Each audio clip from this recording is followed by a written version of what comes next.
Hello and welcome back to another Kerbal Space Program video. Now this video is going to be a somewhat special video for myself because today we will not be launching one rocket. No, we will not be launching two rockets. No, we will be launching 3 rockets simultaneously on an interplanetary mission to Duna. Now, why would this be some special occasion, you may ask? Well, ever since playing this game, which I've been playing for a couple of years now on and off, I have never actually been to another planet outside the moons of Kerbin. Now with Kerbal Space Program 2 on the horizon, which actually by now has already been released, I thought it would be a nice challenge for myself to get to another planet at least before the new Kerbal Space Program game launches. Now, officially, I did manage to get to Duna before the game released. However, I didn't manage to get this video out in time, so by the time you're watching this, it will probably be 1 or 2 days after the release. But anyway, I think it's close enough. So, without further ado, let me introduce you to the mission plan. Now, at first, I wanted to do this mission in one video. However, it would be taking way too long. As you can see here, I have a comsat carrier which will be carrying 3 satellites to Duna and 3 smaller relay satellites to Ike actually. And I also had an orbital probe which will be doing some scanning, and here you see me releasing a small special project I have been planning on taking with me.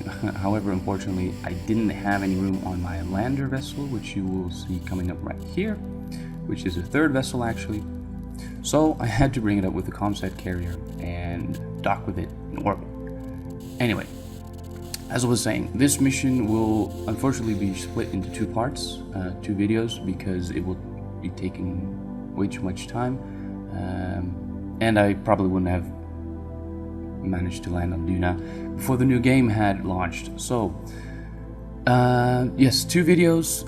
This mission will be about 8 phases, sorry. This video will have the first 4, which is a launching, transferring to Duna, circularizing around Duna, and then for the lander, stage 4 will be actually landing on Duna, and for the other 2 parts it will be either deploying their cargo or doing some scans.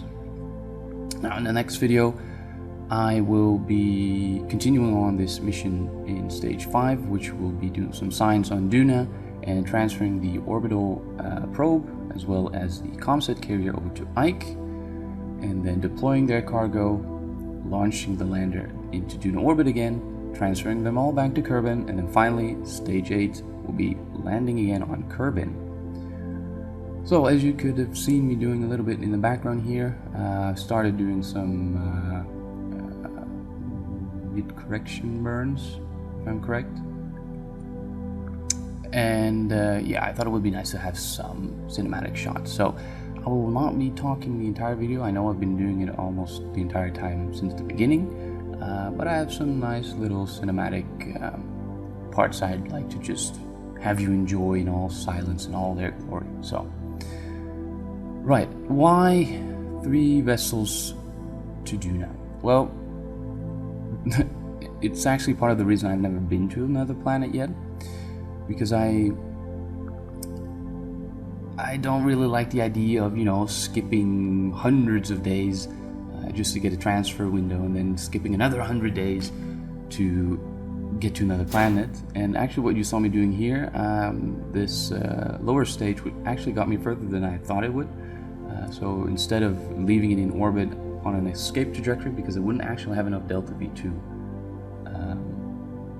capture around Duna, I decided to do some cheeky Aerobraking maneuvers. So it will smash into the surface and yeah, not leave any debris in sight. So anyway, yeah, the transferring, that's something I had a little bit of an issue with, but you know what, I thought let's just do this, and boy, it was really fun. So we are coming up on the 3rd stage here. We're just about to circularize the probe.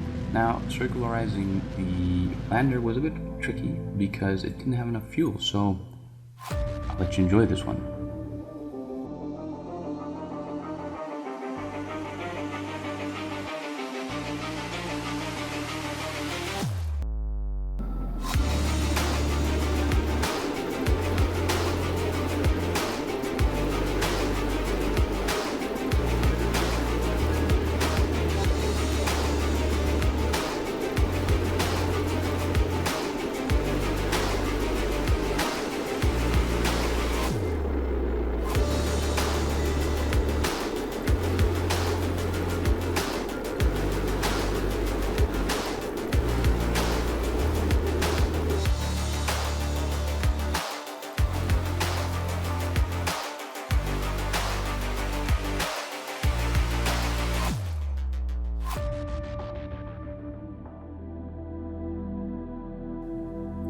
Alright, now that was pretty cool if I have to say so myself.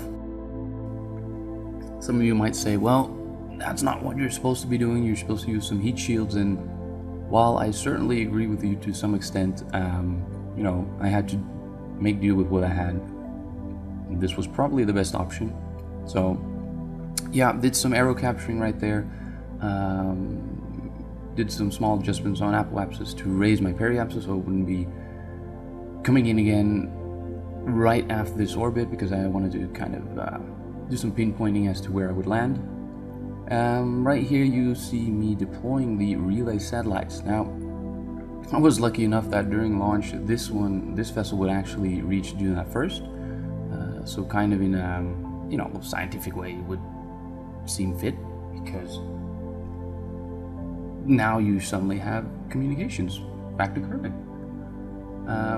Now I know the satellites on the vessels would have been probably strong enough to reach Kerbin as it is, but you know, it's nice to have a little bit of a scientific background to your mission, so to speak.